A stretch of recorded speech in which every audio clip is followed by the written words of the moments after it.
Morning children, you are most welcome in our division class. Earlier you have already studied all the basic points, but since this is the last day of our division, so I am first again going to explain you all the terms required to know English well. First thing is letter. Letters means such as A, V, C, D and D. These are known as letters. Letters are the smallest part of the language, okay, and we have 26 letters in English. In English language we have 26 letters from A to Z. After letters, what we have, that is alphabet. That is alphabet. अब alphabet क्या होती है? A group of all the letters used in a language is known as alphabet. किसी language में जो letters होते हैं उन सारे के सारे लेटर्स का जो ग्रुप होता है उसको अल्फाबेट कहते हैं. तो A to Z, from A to Z, जो हमारी लैंग्वेज के जो लेटर्स हैं उन सारे लेटर्स के ग्रुप को हम क्या कहेंगे? अल्फाबेट. तो अल्फाबेट क्या है? That is the group of all the letters, and letters are only a part of our alphabet. Okay,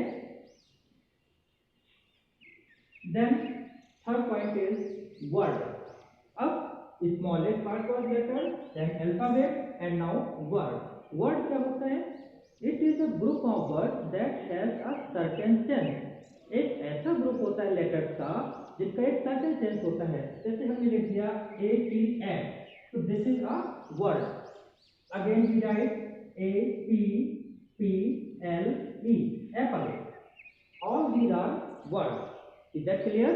So what are words? Words are a group of letters that give a particular sense. Is that clear to all of you? Now after that we have phrase. अभी हमने पढ़ा कि letter, alphabet and word. Word is a group of letters. In the same way, a phrase, that is PHRASE, phrase क्या होता है? It is a group of words, but it doesn't have verb. इसमें verb नहीं होता है, subject नहीं होता है, बट एक ग्रुप ऑफ वर्ड्स होता है, such as on the table. On the table, ये on the table three words का एक ग्रुप है. This is the group of three words. So this is a phrase. देखिए ना तो इसमें सब्जेक्ट है, ना ऑब्जेक्ट है, ना ही वर्ब है. मीन्स ये अपना पर्टिकुलर सेंस तो रखेगा बट ये कंप्लीट सेंटेंस नहीं हो सकता. दूसरे शब्दों में एक ऐसा ग्रुप ऑफ वर्ड होता है जिसका एक पर्टिकुलर सेंस होता है. One more word you can take, for example one more word you can take, that is in my pocket. In my pocket, मेरी जेब में. On the table, in my pocket. दोनों कंडीशंस में sense तो है but इनका complete sense नहीं है. तो ऐसे ग्रुप ऑफ वर्ड्स को हम फ्रेज कहते हैं जो कि एक सेंटेंस का पार्ट तो होते हैं बट अपने आप में एक कंप्लीट सेंटेंस नहीं होते हैं. Then sentence. As per Oxford dictionary, as per other dictionaries, what is a sentence? Sentence is the largest part of a language. Language का सबसे बड़ा पार्ट सेंटेंस होता है और एक सेंटेंस 2 वर्ड्स से लेकर 200 लाइन्स तक का हो सकता है. Means one sentence can last as long as 2 pages. और एक बार तो किसी राइटर ने एक बुक लिखी थी और उसकी 50 पेजेस की पूरी स्टोरी एक ही सेंटेंस में फिनिश हुई थी. Means he did not use full stop. कोई भी सेंटेंस जब फुल स्टॉप, क्वेश्चन मार्क या साइन ऑफ इंटरजेक्शन लगता है तब एंड हो जाता है. और जब तक हम क्वेश्चन मार्क, फुल स्टॉप या फिर साइन ऑफ इंटरजेक्शन का यूज नहीं करेंगे हमारा सेंटेंस एंड नहीं होगा. अब हम देखते हैं सेंटेंस क्या होगा. Suppose I right I need a book. I need a book, it is a group of words का ग्रुप है और ये एक सेंटेंस है. तो क्या ये कंप्लीट सेंटेंस है? Yes? हाँ, this is not a complete sentence because we have not used here full stop. जब तक हम सेंटेंस के लास्ट में फुल स्टॉप का यूज नहीं करेंगे हमारा सेंटेंस कंप्लीट नहीं होगा. ये हमारा एक सिंपल सेंटेंस है तो हमने फुल स्टॉप यूज किया है। Suppose we have a interrogative sentence such as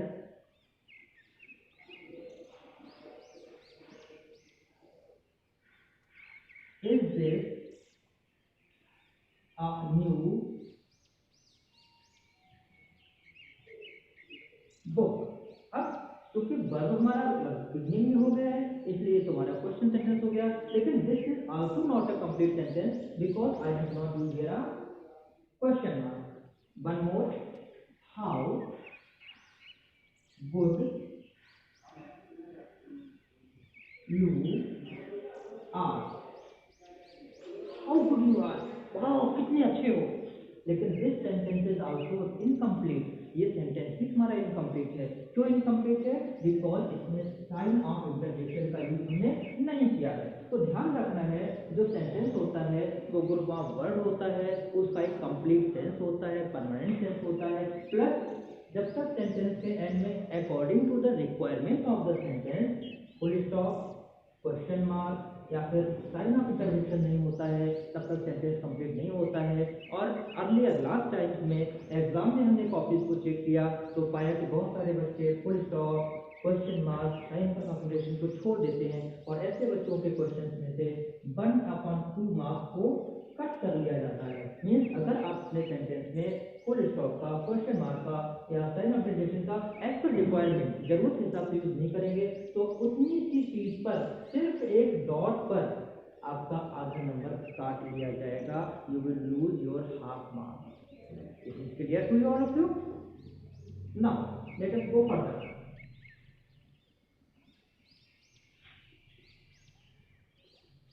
next point is clause.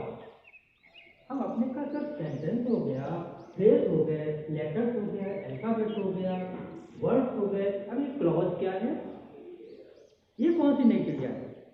तो my dear children, this is not a word, this is the very important part of any language. तो चाहे आपकी English language हो, चाहे आपकी Hindi language हो, किसी भी लैंग्वेज में जो क्लॉज है ये बहुत इंपॉर्टेंट है क्योंकि जब हम लॉन्ग सेंटेंसेस लिखते हैं, सेंटेंसेस को कंजंक्शन से जोड़ते हैं, ऐड करते हैं तो हमारे पास में जरूरत पड़ती है क्लॉज की। अब सपोज मैंने कहा you can do this if you like. आप ध्यान से देखिए, यू कैन डू दिस, आप इस काम को कर सकते हैं, राइट? अगर मैं इतना पार्ट ना लिखूं तो ये सेंटेंस मेरा कंप्लीट हो जाएगा, बट इफ यू लाइक, अगर तुम चाहो तो। मुख्य बात क्या है कि आप काम कर सकते हैं, लेकिन कंडीशन क्या है? इफ यू लाइक, अगर आप लाइक करते हैं, चाहते हैं तो इसमें क्या हुआ? जो ये क्या है? ये कंजंक्शन है, दिस इज अ कंजंक्शन। और कंजंक्शन के बाद वाला जो पार्ट होता है वो हमारा होता है सबऑर्डिनेट क्लॉज, सब ऑर्डिनेट क्लॉज। और उससे पहले वाला जो मेन काम होता है, जो काम करना था, उसको कहते हैं प्रिंसिपल क्लॉज। तो किसी भी सेंटेंस में आमतौर पे दो क्लॉज होते हैं। There are two clauses in one sentence, principal clause and subordinate clause. Subordinate clause क्या होता है? एक कंडीशन होती है, एक शर्त होती है, जिस शर्त को फॉलो करने पर काम किया जाएगा और उसको हमेशा कंजंक्शन से जोड़ा जाता है। बहुत बार क्या होता है कि कंजंक्शन की जगह पर हम सिर्फ और सिर्फ एक कॉमा का यूज कर लेते हैं, लेकिन उस कंडीशन में भी वो चीज हमारे क्लॉज सबऑर्डिनेट जाएगा। Suppose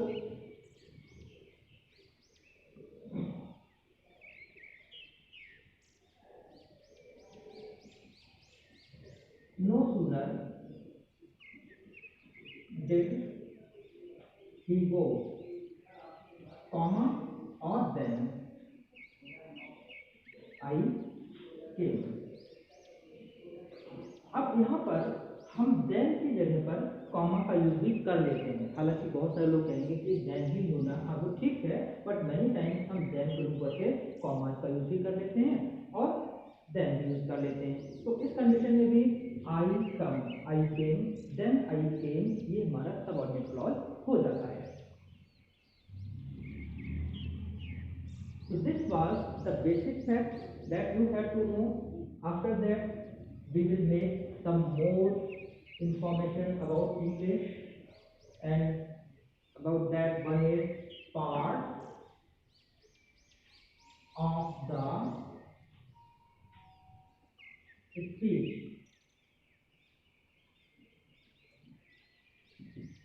Even from class first, you must have heard about the term part of the speech. Part क्या होते हैं? ये हैं टुकड़े, हिस्से, एंड स्पीच मीन्स होता है भाषा।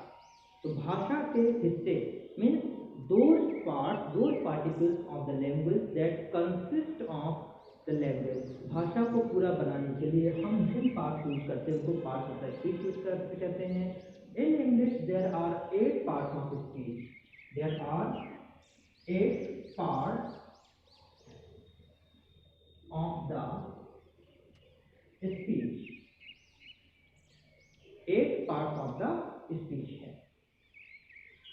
हालांकि कुछ लोगों ने, कुछ स्कॉलर्स ने, स्पेशली ऑन इंटरनेट, कुछ लोग कहते हैं कि there are 9 parts of speech और कुछ लोग कहते हैं there are 10 parts of speech.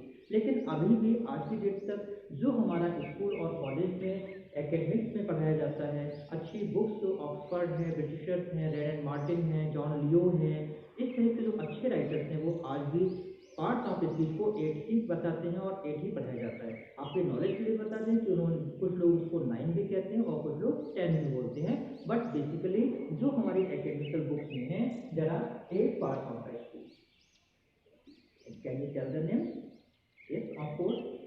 Noun, pronoun, verb, adverb, adjective, conjunction, preposition, and interjection. These are parts of the speech. Okay? Everything has been made clear, and we will again see on Monday with your new syllabus book. So get ready for new syllabus.